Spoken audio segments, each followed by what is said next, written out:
இங்கே வருகை தந்திருக்கும் தாய்மார்களே, தளபதி நெஞ்சில் குடியிருக்கும் தமிழக மக்களே, அனைவருக்கும் வணக்கம். இன்று தலைவர் தளபதி அவர்களின் ஆணைப்படி தமிழ்நாடு முழுக்க ஆர்ப்பாட்டம் நடைபெற்று வருகிறது. நாம் இப்படி போராடுவது ஒரு சாதாரண கோரிக்கைக்காக அல்ல. நமது நாட்டின், நமது மாநிலத்தின் ஜனநாயக ஆணிவேரையை அசைத்து பார்க்கும் ஒரு மாபெரும் விஷயத்திற்காக நமது குரலை பதிவு செய்ய கூடியிருக்கிறோம். வாக்காளர் பட்டியல் சிறப்பு தீர்வு திருத்தம் என்ற பெயரில் நடைபெறுவது உண்மையில் என்ன?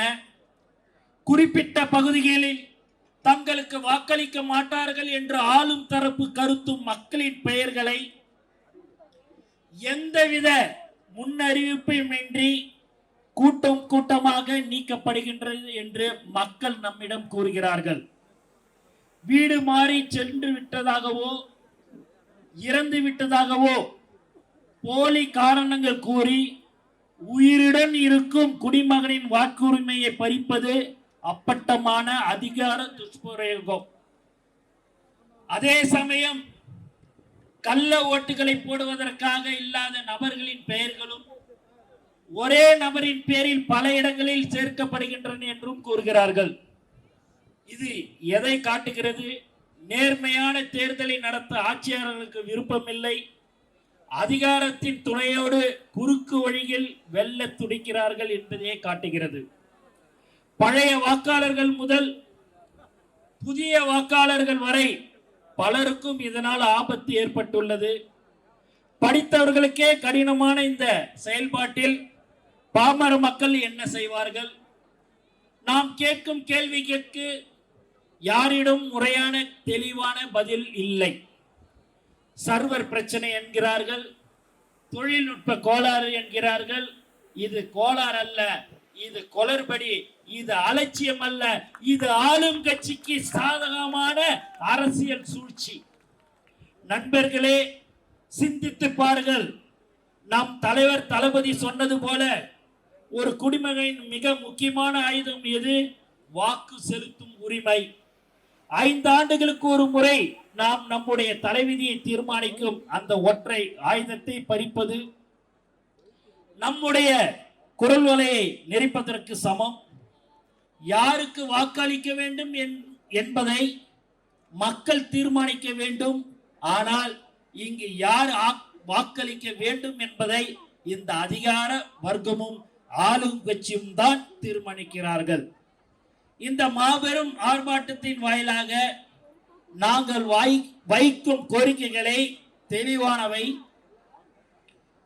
உடனடியாக குளறுபடிகள் நிறைந்த இந்த நடவடிக்கையை முழுமையான மறு ஆய்வுக்கு உட்படுத்த வேண்டும். ஒவ்வொரு வீட்டிற்கும் அதிகாரிகள் நேரடியாக சென்று சரிபார்ப்பு நடத்தும் முறையை கட்டாயமாக ஆக்க வேண்டும். BLO அதிகாரிகளை திமுக பாரதிய ஜனதா கட்சி பிரமுகர்கள் மிரட்டுவதை மாறாட்டம் செய்வதையும் கைவிட வேண்டும். இந்த குளறுபடிகளுக்கு துணையாக ஆளுங்கட்சிக்கு ஆதரவாக செயல்படும் அதிகாரிகள் அத்தனை பேர் மீதும் பாரபட்சமின்றி விசாரணை நடத்தி கடும் நடவடிக்கை எடுக்க வேண்டும். தமிழக வெற்றி கழகம் உட்பட அனைத்து கட்சிகளின் கருத்துக்களையும் கேட்டு வெளிப்படையான பிழையற்ற ஒரு வாக்காளர் பட்டியலை வெளியிட தேர்தல் ஆணையம் உறுதியளிக்க வேண்டும். இது எங்கள் உரிமைக்கான போராட்டம். இது எங்கள் ஜனநாயகத்தை காப்பதற்கான போராட்டம். இந்த கோரிக்கைகளை நிறைவேற்றப்படாவிட்டால் எங்கள் போராட்டம் ஓயாது. இந்த அநீதிக்கு துணை போகும் ஒவ்வொரு இடத்திலும் எங்கள் போராட்டம் தொடரும். எங்கள் அடிப்படை உரிமையை பறிக்க நினைக்கும் எந்த சக்தியும் நாங்கள் விடமாட்டோம். மிக முக்கியமான செய்தி, தோழர்கள் கவனமாக செயல்படுங்கள். நம்முடைய வாக்கு நம்முடைய உயிர் மூச்சு என்பதை புரிந்து கொள்ளுங்கள். அத்தனை குளறுபடிகளையும் தாண்டி உங்கள் ஒவ்வொரு தனி நபர்களின் வாக்கு உரிமைகளையும் உறுதிப்படுத்தி கொள்ளுங்கள். தலைமை காட்டும் வழிகாட்டின் நெறிமுறைகளை பின்பற்றுங்கள். எத்தனை சோதனைகள் வந்தாலும் சரி, அதை எல்லாம் தாண்டி வாக்காளர் பட்டியலில் உங்கள் பெயர் இருப்பதை கட்டாயம் உறுதிப்படுத்திக் கொள்ளுங்கள். நம் வாக்கை காப்பதும் நம் நாட்டை காப்பதும் ஒன்றுதான். எங்கள் வருகையால் நடுங்கி போயுள்ள அனைவருக்கும் ஒன்று சொல்லிக் கொள்கிறேன். இத்தனை காலம் எங்களை ஏமாற்றியது போல் இப்போது ஏமாற்ற முடியாது. நாங்கள் தமிழகத்தின் நம்பிக்கை, வருங்கால வரலாறு, தாய்மார்கள் தவ புதல்வர், தமிழக வெற்றி கழகத்தின் தலைவர், தளபதியின் தொண்டர்கள், அவர் ஆணைப்படி வாக்குச்சாவடியில் தமிழகமே திரண்டு நிற்கும், வரலாறு படைக்கும். நம்முடைய அறப்போராட்டம் தொடரும். 2026 தளபதி அவர்களின் ஆட்சி 2026 ஆட்சி அமையும் என்பதில் இந்த நேரத்தில் தெரிவித்துக் கொள்கிறேன். மேலும் ஒரே ஒரு வேண்டுகோள் காவல்துறைக்கு, எப்ப பார்த்தாலும் பாத்தீங்கன்னா எங்களை 7-8 கிலோமீட்டருக்கு முன்னாடியே டேர்ன் லெஃப்ட் டேர்ன் ரைட்னு எங்க கொடியை பார்த்தாலே கிடுகிடுகிடுன்னு போலீஸ்காரர் வராரு, இப்படி திரும்ப அப்படி திரும்பன்றாரு. ஏங்க நீங்க எல்லாரும் காசு கொடுத்து வரி பணத்துல கொள்ளடிச்ச பணத்துல காசை கொடுத்து ஒருத்தவங்களையும் நீங்க இட்டுன்னு வருவீங்க. எங்களுடைய உழைப்பால தளபதி மேல் நம்பிக்கை வைத்து, தளபதி தான் எங்களுடைய உயிர் மூச்சாக இருந்து கொண்டிருக்கும் எங்கள் தோழர்கள் எந்த ஒரு ஒத்த ரூபாய் வாங்காம 14-15 லட்சம் பேர் மாநாடு, ஒரு மாநாடு இல்ல 2 மாநாட்டுல கலந்து கொண்டு இருக்கிற ஒரே கட்சி தோழர்கள் தமிழகத்தின் வெற்றி கழகத்துல மட்டும்தான். அதனால தயவு செய்து இன்னும் 5 மாசம் தாங்க இருக்குது, அவங்க பேச்செல்லாம் தயவு செய்து கேட்காதீங்க. பொதுமக்களுக்கு எப்பயுமே நீங்க ஒத்துழைப்பு கொடுங்க, நாங்க உங்களுக்கு ஒத்துழைப்பு கொடுக்கிறோம். அதனால எப்ப பார்த்தாலும் என் கார் நானே வரேன்.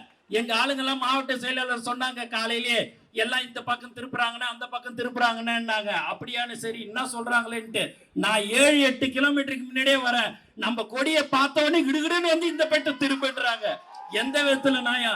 நீங்க 8 கிலோமீட்டர்ல 80 கிலோமீட்டர் திரும்பினாலும் சரி, இங்க இருக்கிறது ஒரு அன்பான ஒரு கூட்டத்தை யாராலையும் எதுவுமே செய்ய முடியாது. எப்பயுமே எங்களுடைய உயிர் மூச்சு நாடி அழைக்கும் தலைவர் தளபதி தான். ஆகவே இந்த போராட்டம் தமிழ்நாடு முழுக்க இன்று நடைபெற்றுக் கொண்டிருக்கிறது. தலைவர் அவர்களின் அறிவுறுத்தலின்படி இந்த போராட்டம் நடைபெற்றுக் கொண்டிருக்கிறது.